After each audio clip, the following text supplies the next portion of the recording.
Hello my dear friends and my dear students, welcome to my channel. अभी तक हमने जितने भी एक्टिव पैसिव वॉइस के रूल्स पढ़े हैं, अब हम उसके आगे बढ़ते हैं। ठीक है, तो आज जो मैं लेकर आई हूँ बहुत ही इम्पोर्टेंट है और अक्सर एग्जाम में आता भी है। Passive of model auxiliary verb with have. अब ऐसे सेंटेंसेस के पैसिव बनाने हैं जिसमें मॉडल ऑक्सिलरी वर्ब के साथ हैव भी ऐड होगा। ठीक है, अब आइए देखते हैं। नोट करके लिख रखा है मैंने और इसे आप इम्पोर्टेंट भी लिख लीजिए। ठीक है, ओके।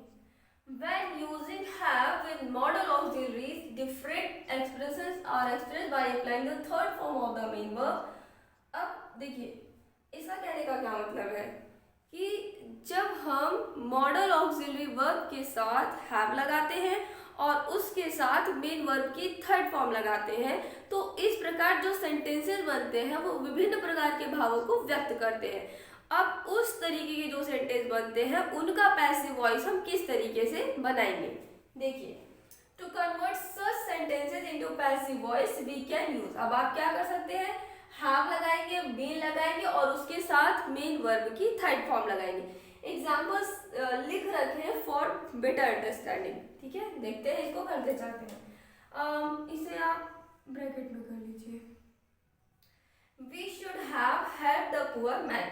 ठीक है, अभी तक आपने पढ़ा था कि मॉडल ऑक्सिलरी वाले सेंटेंसेस को किस तरीके से पैसिव में बनाएंगे, लेकिन अब ये जो आ रहा है वो मॉडल ऑक्सिलरी वर्ब के साथ हैव भी लगा हुआ है, उसके साथ मेन वर्ब की third form.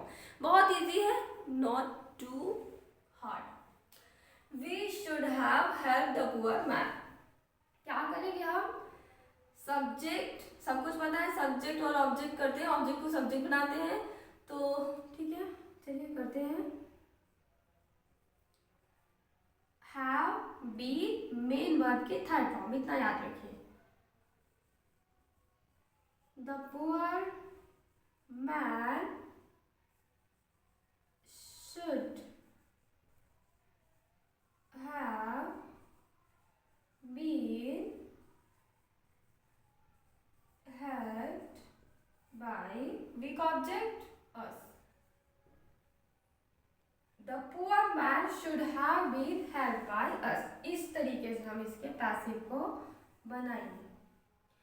This student could have solved all the question. देखिए, सब्जेक्ट, ये सारी आपकी वर्ब आ गई और ये आपका ऑब्जेक्ट हो गया। तो हमारा ऑब्जेक्ट है all the questions, all the questions, all the questions could have been solved by this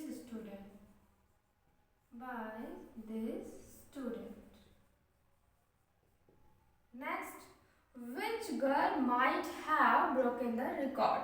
ठीक है, अब which या who इस तरीके के आप क्या करते हैं, by लगाकर, by which girl might as it is होगा, by which girl might the record have been broken. अब हमारा नेक्स्ट जो एग्जांपल है, who ought to have taught us grammar। अब हम इसे दो तरीके से बना सकते हैं क्योंकि आपको यहाँ पे दो ऑब्जेक्ट दिख रहे हैं। चलिए एक एक लेकर बना लेते हैं, पहले us और फिर ग्रामर। ठीक है, चलिए। तो हु का आपको बताया गया था, हु वाले सेंटेंसेस को कैसे बनाते हैं, बाय होम से। ठीक है, बाय होम ought, ग्रामर ले लेते हैं, by whom ought grammar to have been taught to us. अब हम एक बार अस को लेकर बना लेते हैं, यानी कि वी से बना लेते हैं। अस का जो सब्जेक्टिव फॉर्म होगा वो वी होगा। By whom ought we to have been taught